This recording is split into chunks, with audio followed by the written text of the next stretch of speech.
Just let Frank go. Good evening, everyone. Welcome to Four Guys Talking Football. Well, actually three tonight. I'm Frank Vajcner, joined by Triple G, Gridiron Guru Gary Hoff, and the founder of FridayNightVictors.com and the athletic director at Dearborn Advanced Tech Academy, Chris Schultz. Frank, how you doing? Thanks for hosting us. We miss our friend Sleepy and Boise Mike. Yes, we miss all those guys. So it's just us three tonight. We're going to talk a little bit about what happened last week and also look ahead to Week 9 and possible playoff scenarios. As we've got right now as many as 8 teams we cover that are going to be in the playoffs. It's been 10 the last 2 years since you've had 16, so this is a little bit of a, I don't know, I don't want to say call it a down year, but 8 vice 10, but 8's still pretty good. Half our teams. That's good. The 16, we'll take that. Well, we'll start with teams that have already punched their ticket. They just need to go through final tune-ups in Week 9. Start with the Huron League champion, Milan Big Reds, 8-0. They took care of Airport 20-6 last week. Tristan Hines was Tristan Hines. Yeah, he just does his thing. Just does his thing. Milan's going to move on to 9-0. They play Tecumseh next. Yeah, they're looking, looking to the playoffs, looking to get some home playoff games. I know a lot of the Milan faithful are looking to see where Chelsea's going to go. Well, Chelsea being a very good program, and they beat our Huron League champion last year. They'll both be in Division 4, correct? Well, I think Chelsea might get bumped up to Division 3. Okay. If that happens, that's good news for Milan. But if they're in D3, oh baby, look out. Yeah, Milan's going to be in D4, but they want Chelsea to stay out of their way. I think so. I don't think Milan wants any part of that matchup. Yeah, they're not going to run from them. They're going to play who's in front of them. But, when you're looking to who you're going to play, you want an easier road than a tougher road. I mean, that's just human nature, and there's nothing wrong with that. So, Milan's looking for home playoff games and avoid Chelsea. Exactly. Yeah. I mean, Grosjean wishes they would have last year. They were the Huron League champs, and I know some people like to say that was a bad loss for Grosjean. I completely disagree because Chelsea made it all the way to Ford Field, and where they lost to Edwardsburg, and and they're back again. But Chelsea's got a good program, so I hope Milan can avoid having to play them early on. You try to avoid the tough draw. Grosjean, of the 32 teams in Division 4. Last year, Grosjean probably could have beat 25 of them. I would say Chelsea and Grosjean going into that were 2 of the top 10 teams in the state, and they just happened to play each other in the first game. Next up on the teams that have punched their ticket, that would be SMCC. They only played an 8-game schedule. They handled their business against Jefferson. They're off this week, so they're going to get a chance to rest up their guys, get healthy. Gary, you're the radio analyst for SMCC on 98.3 Nash Icon. Yeah. You think having an off week is going to be what the doctor ordered for them? It could be good. It can be bad. It could be absolutely neither. It just all depends. But they're going to rest up, have a little bit of a lighter week this week, and with no real team to prepare for, that's got to be a little bit different. You're going back to the beginning of the season, and then come a week from Monday, of course, when they find out who they're going to play, it'll be business as usual practice-wise. And, of course, we don't know who they're going to play yet, but should have a home playoff game or 2 through the regional. And that's big. Where are they going to end up? Are they going to be 6 or 7? They're going to be in 6. I have no doubt. You feeling pretty good about that? Yeah. I think they're well above the cutoff for 6, so they should get in there. Because Division 7 is going to be a murderer's row with Lumen Christie and Clinton and Schoolcraft. What's interesting is since Ravenna... New Lothrop. Oh, yeah, New Lothrop's in there as well. Forgot about them. Since Ravenna's probably the best team in Division 6. SMCC's one of the better teams for sure. But what's interesting, since Ravenna has a tough schedule, they lost to Oak Ridge, who's the top 5 team in Division 5. They barely lost to them. It gives them 2 losses. And their enrollment is 347 students, just like SMCC, just like Grass Lake. Ravenna would be the first team to drop down of the 347 enrollments. So right now... Why is that? because they would have the least amount of playoff points, assuming that Grass Lake wins Week 9. That's the tiebreaker? It is. Yeah. Playoff points, yeah. The lower playoff point team drops the division if the cutoff is their enrollment, which is 347 for those 3 teams. Okay. So Gary dropping a knowledge bomb for well, us. Ravenna. Well, someone was doing their homework today. Wasn't me. It affects my homeboys, so I actually looked that up. But Ravenna, who I think is the best team in Division 6. Okay, I'm a homer, but I'm conceding that I think Ravenna is better than SMCC, although it's close. Ravenna could drop down to Division 7 and make what you just said, Division 7, that much stronger, because Ravenna could compete with the New Lothrops, with the JLCs, with the Palma West Vets. They could compete. Yeah. Close loss to Hopkins, close loss to Oak Ridge, and they beat Montague. So that's a heck of a team in Ravenna. So we'll see how that goes. But while we're on SMCC, I did a lot of number stuff today. If you look at snoozetoyou.com, which I know a lot of you guys do, if you're listening to this, you're into high school football, and you probably are aware of his website. He predicts where teams are going to go with the maps in each division. Yeah, I actually have Division 6 map up right now. Right. And Warren Michigan Collegiate, who's a very good team, very good program, they are could very possibly be in SMCC's district. And they're close in playoff points. And with SMCC not being able to garner really any more playoff points of their own, of course they could get them by the teams they beat winning, like Flat Rock, Jefferson, Riverview, those type of schools. WMC has a Week 9, so they can get a lot of points if they win and the teams they beat win. That's how that works. But I'm pretty rest assured from kind of the numbers I drew up that SMCC's, if they do play them, SMCC will be at home at least through the first 2 games of the playoffs. So that's a good thing. And I'm not a big guy on home field, but I would say in that situation that the other way or Collegiate going the other way, and they avoiding each other. So you've seen maybe Blissfield, Hillsdale type of a thing? Yeah. Well, because I think Hillsdale, if they drop down to Division 6, would be the top-seeded team in Division 6. They're projected to have 89 playoff points. They're unbeaten. They play Dundee this week. Who knows how that's going to go. Oh, you said Dundee was going to win, Frank. We know how that's going, David. Oh, yeah, I did say that Dundee was going to win. Here's the thing, though, and we appreciate what Snooze does, but he doesn't nail it. No. Yeah, he's not. It's impossible to nail. And he's not God. Sometimes they send teams the other way than he's thinking. Why don't we jump to our next team? Alrighty, and that would be the Bedford Kicking Mules, fresh off of a rivalry win over Monroe. They're going to be solid Division 2, right? Definitely. Yes. Definitely. Probably end up playing down Wyandotte way like they normally do. Well, I'm guessing. I'm not looking at Snooze map. I'm going to pull that one up right now. I'm not a mapatologist. I'm just guessing. Yeah, Snooze actually has them playing. They're going to go north. Livonia Franklin, who they played last year in the playoffs. Yeah, and Livonia Franklin's very good. That would be a very, very tough first round. Yeah, they lost a close one to them. But the winner of that game would likely get Detroit King. Oof. I think Roosevelt can beat King. King's a little down. King's not what they were at all whatsoever. Yeah. Okay, I'm going to go on record right now. Martin Luther King will beat Wyandotte by 40-some points. 40-some, okay. King is not down. Okay, all right. They're not down. Just look to see what they did to Cass Tech. Yeah, and plus, on the other side Cass of Tech is still Cass Tech is not awful. They're awful. And also on the other side of that region you have North Farmington and Farmington who would play each other again. That game got a little chippy last week. You got Birmingham Groves, who was pretty solid. Oak Park, who's pretty solid. It's going to be a tough road for Bedford. Yeah, I don't like that matchup for them against Livonia Franklin. Livonia Franklin gave Belleville all they could handle the other day. Franklin lost to Fordson the week before. I think it was like 32-23. The only reason I know that is me and my buddy had a $1 bet on that game, and I had Fordson.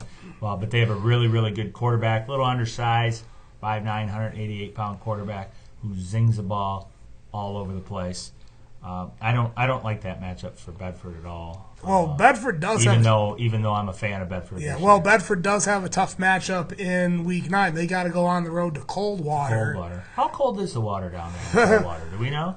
I have never. They do have water and cold water, yes, right? They do. There's They Lake do. Cold Water. It's not like Ottawa Lake where there's no lake. Oh yeah, it's a nice venue to go to. I actually went out there last spring for a baseball tournament.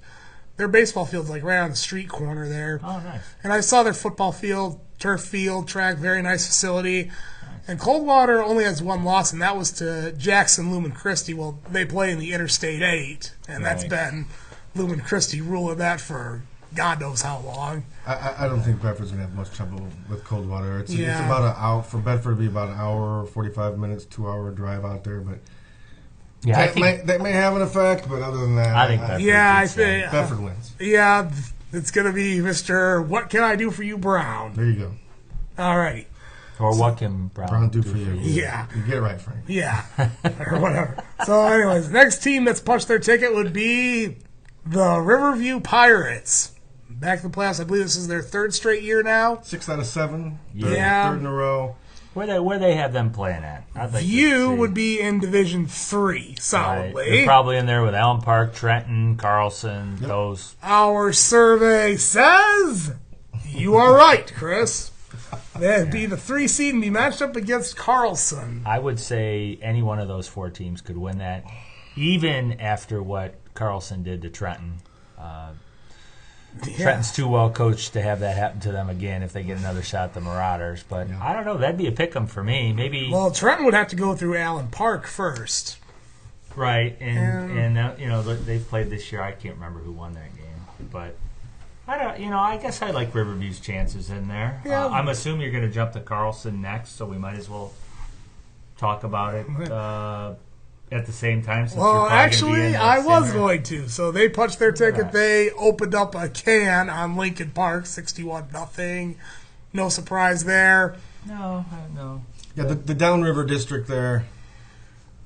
Yeah, you could kind of anybody could win it. I don't think Riverview is the favorite at all in that division. They just have a hard time scoring. I mean, every game they against decent teams, they don't score much. And Carlson can really put them up when their offense is rolling. So, I think they'd be at a little bit of a disadvantage to Carlson, but I think anybody really could win that. Yeah, we all know what happened the last time Riverview and Carlson played. Yeah, View ended up going on a magical run to the Final Four. Mm-hmm. Right. But I think Carlson this time around, they've got much better athletes, especially with Ian Stewart, Bryce Stewart.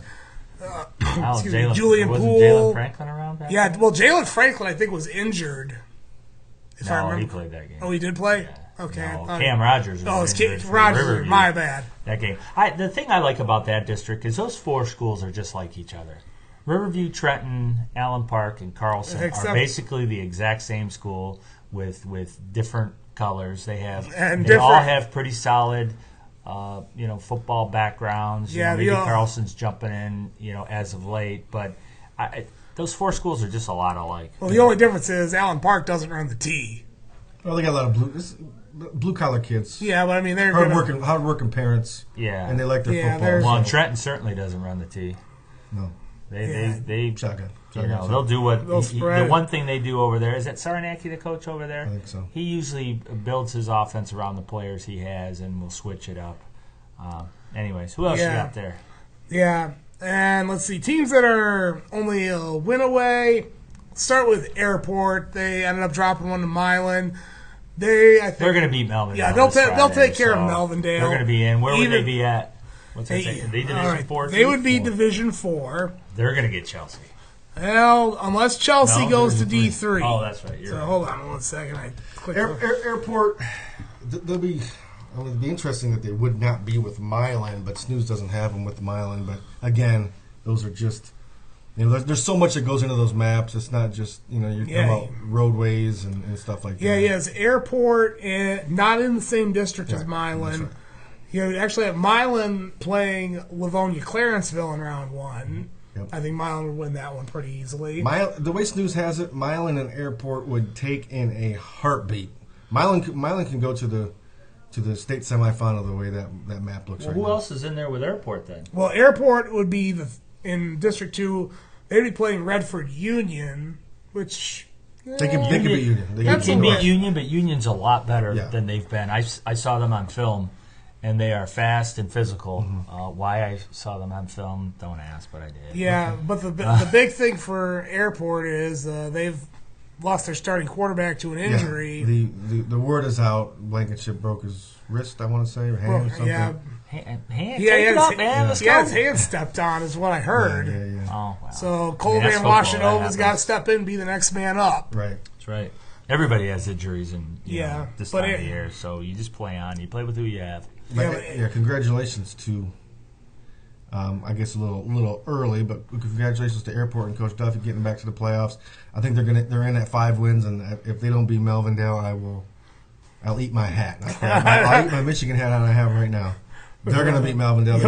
I'll eat the other portion of your hat. Okay, that's not happening. Okay. Yeah, but also other teams in the Airports District, you've got Romulus Summit Academy, who would be the top seed in there. All decent teams, but and also Harperwood's Chandler Park. Oh. Chandler Park's about as down as they have been. Yeah. But they are extremely well coached.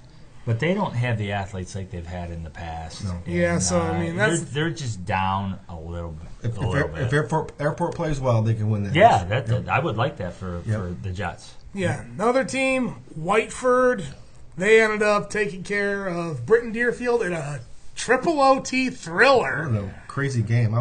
That's awesome. Following it on Twitter. I was following it on Twitter too, man. I was mesmerized. Doug Donnelly? Doug Donnelly was the man.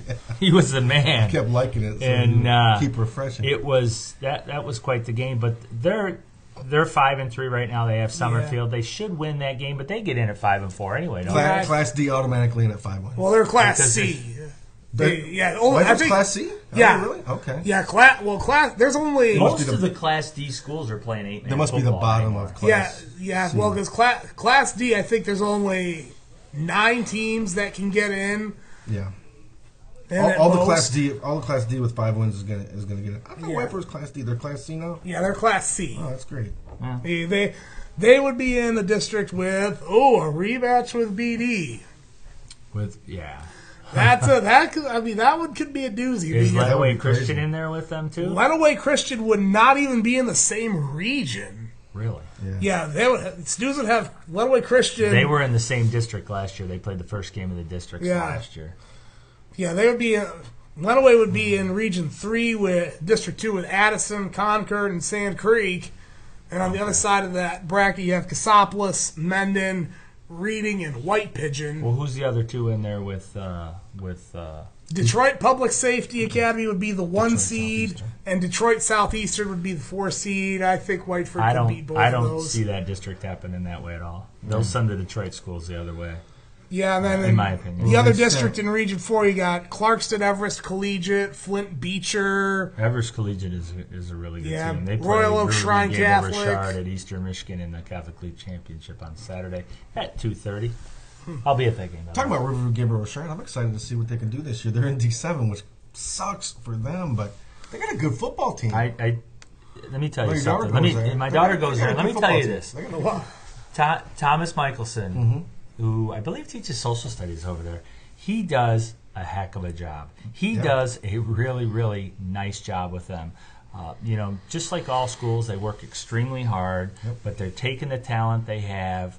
I mean, they're taking kids who've never played football before and turning them into football players over there. I'm really looking forward to going to the game out at Eastern on Saturday when they play Collegiate.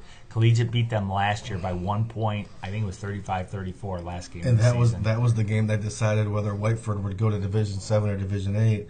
If Riverview Gabriel Richard would have won that. They would have bumped them. So. And Richard ended up winning 2 games in D7 last year before losing I can't remember who it was. But probably anyways, a really I love what they're doing over there at Richard. And if you look at what they've got a very good number of seniors to juniors to sophomores on that team. They're just going to reload again next year and be a good, solid football team. Where that takes them in the playoffs, who knows? But they're doing a very, very good job over there. I'm a big fan of the Pioneers. Haven't been able to see them play at all this year, unfortunately. On the red turf? Yeah, the only thing is Burgundy turf. Go Burgundy or go home. Yeah, the only thing Get is, it right. as we mentioned, Division 7 is just a murderer's row. They would be in the same district with Leadership Academy, who they'd beat. Let me tell you something. Clinton would be they'd probably end up facing Clinton in the district finals. Who's this? Richard. Detroit Leadership's got a nice team. Yeah, and I was a little surprised the score with Pontiac was that close, but Leadership is really, they're doing some things over there. And I'd like to see Richard versus Clinton. I think Clinton wins, but I'm interested to see Richard really go up against a team we know is really, really good. One of the things Richard did this year that surprised me, and even though Manastee's down, is they went all the way up to Manistee for Manastee's homecoming, and they put it on them. After Manistee played them last year midway at Elma and put it on Richard had flipped the script on them. So I'm interested to see.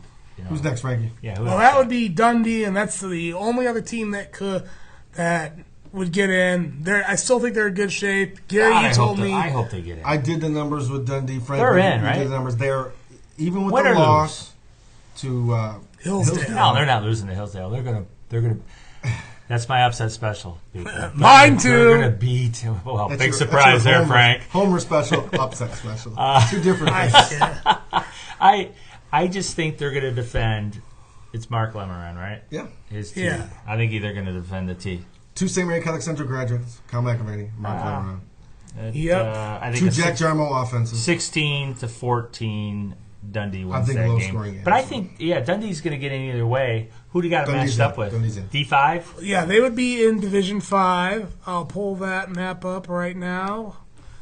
Hear that, people? Dundee is in no matter what. I know you've been snake bitten at 5-4 before.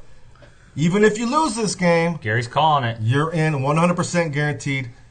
Write it down. Do me a favor. I got $1 on you guys to beat Hillsdale. $1. Okay. Here's the thing, though. Snooze has them projected as the 2 seed in Region 4 District Round. If they lose, they won't be the 2 seed. Yeah, but if they win, they could possibly have one more final game at their current stadium. Probably not. But we'll see what happens. Not with 48. Not with 49 points. Yeah, they would be matched up against Ann Arbor Gabriel Richard. They can beat them. Yeah, okay. Well, Gabriel Richard plays Pontiac. I think they'll beat Pontiac. All this could very, very. We're just using snooze2.com. Yeah, these are maps. Yeah. Week 8, everything could change in 1 week. So that would be a fantastic draw for Dundee. Richard, Ann Arbor Gabriel Richard. They can definitely beat them. They could win that district actually. Yeah. Who's the other fabulous. The other 2 teams in there would be. Detroit would be Dearborn Heights. Robichaud would be the one. Let me tell you something. Robichaud's good. Yeah, they would be. They're 7-1 right now. Yeah, they're last pretty time legit, actually. Yeah. The last time I saw Robichaud, they were getting destroyed by Ida in the playoffs last year. They're a good team. But they also had I think their quarterback last year was a freshman. Yeah, Robichaud's tough. So that's all of them, right? Hear me, Dundee. Dundee, you're in. Don't worry about it. Go out and win. But you're in no matter what, and that's got to feel good for the fans to know they got a nice Week 10 game because the playoffs are fun. Playoffs are fun for everybody. Absolutely. Should we wrap this up? I think we're done, man. We're at 23 minutes. That's everybody. That's a good length of a show. That gets some of you guys to work. Hopefully, I'll get that up right away, and you guys can hear that. Well, you'll know because you'll have been at the end of it. But we miss Sleepy and we miss Boise Mike tonight. Yeah. But we appreciate Frank being here. Frank, why don't you take us out of here? Alrighty, so for Chris Schultz, Gary Hoff, I'm Frank Vajcner. Thank you for tuning in. Make sure you check out FridayNightVictors.com.